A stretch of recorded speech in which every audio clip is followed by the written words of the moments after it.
We guitar gear YouTubers, we often take something on a product and we blow it up in the thumbnails and the titles. I'm guilty of that, and yes, I'm doing that in this video as well.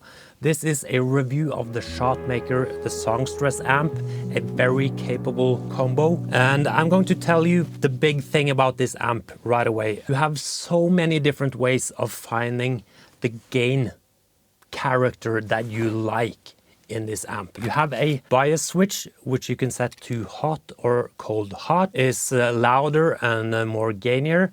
Cold is more clean. That's one way. You have a raw switch where you can bypass the EQ section. You also have that right here on the foot switch, and you have a knob where you can decide how much you want to bypass that. And then you have two preamp tubes. You have a 12AX7 or a EF86. You can choose how much you want to boost each separate tube. So you can boost the 12AX7 all the way up and keep the EF86 down, or the opposite, or you can boost them both. You have the option to go from 30 to 15 watts. You have a really good master volume. All these different ways to sort of set the amp or to switch between when you're playing live using the foot switch makes it such a unique amp to me. There might be similar things out there. I haven't tried them, I haven't seen them,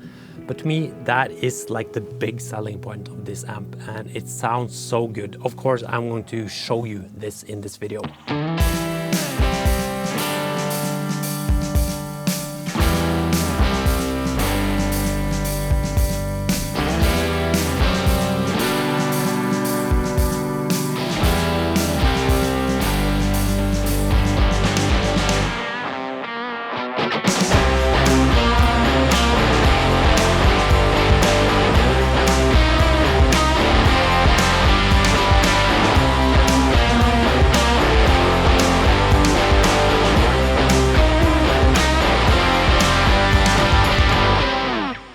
And sorry about my voice, I just had surgery.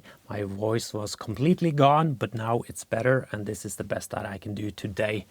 A bit more about the specs on this amp before we hear it. If you want to jump to sections, there are chapters down below. So it's a 30-watt amp, and you can turn it down to 15 if you want to do so. I have a combo, you can get it as a head, and in my combo there's a Fane A30 speaker. And as I said in the intro, you have some different tubes in the preamp. You have a built-in reverb and a tremolo. You can turn those off and on with the foot switch. The tremolo is very much connected to the EF86 tube, so that will respond a bit differently depending on how you set the volume of the EF86 in the preamp. The reverb sounds fantastic as well. You have a density knob and a mix knob, sort of like how much reverb you want on there.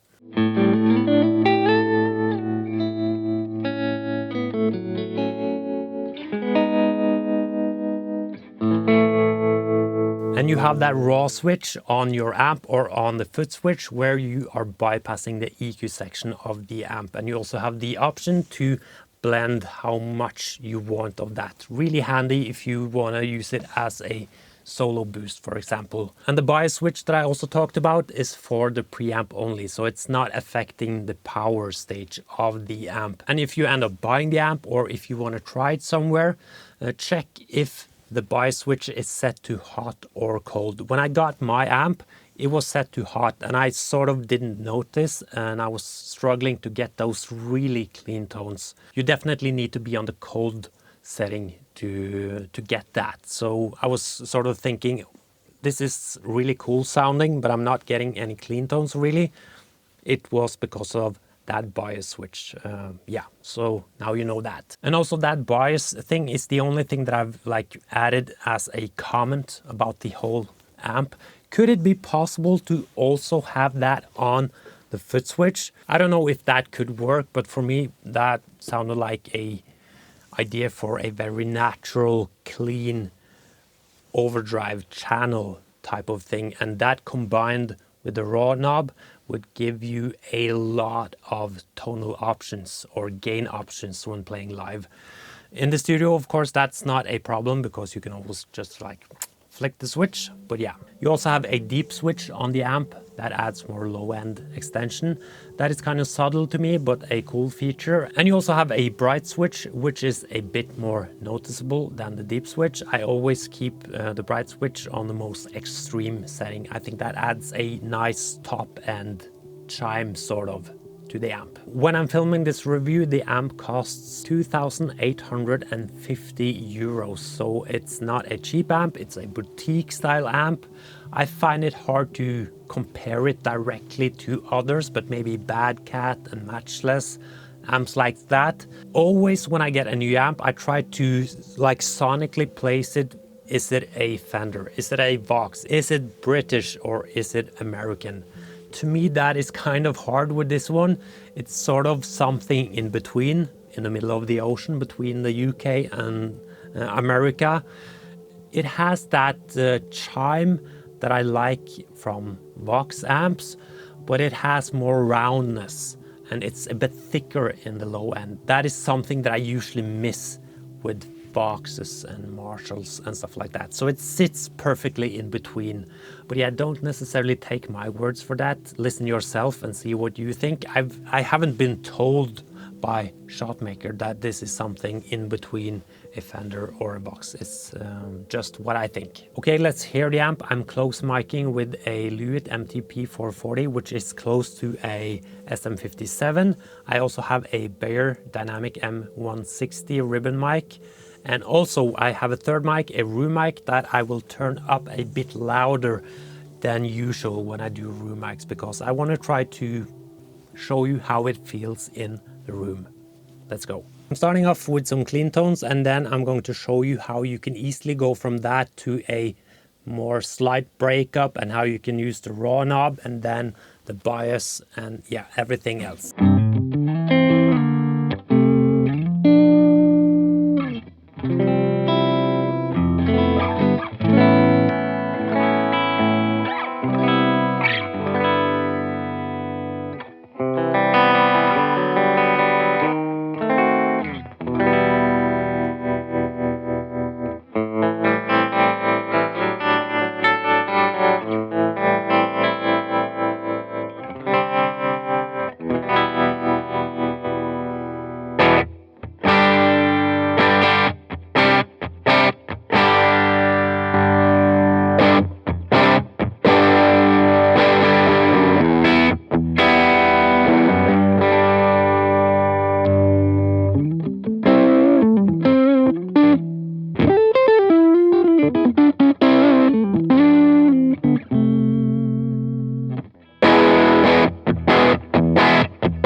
And this is with the bias switch set to hot.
So to sum it up about the Songstress, it's a absolutely fantastic amp.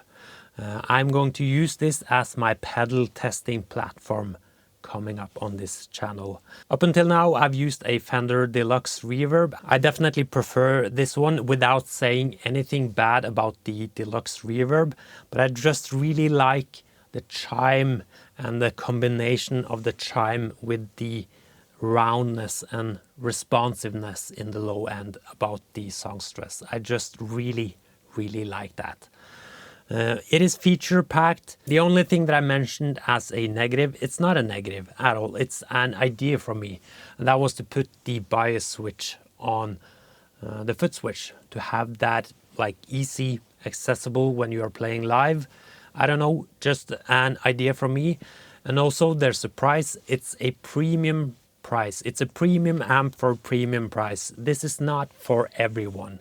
It's a boutique thing. So you need to be really committed about your investments in gear or your playing or whatever. You need to set aside a good chunk of money for an amp like this. Not uncommon at all. You see that with many of the boutique brands. It's not more expensive than many of the other ones, but I'm just saying that this is not necessarily for everyone.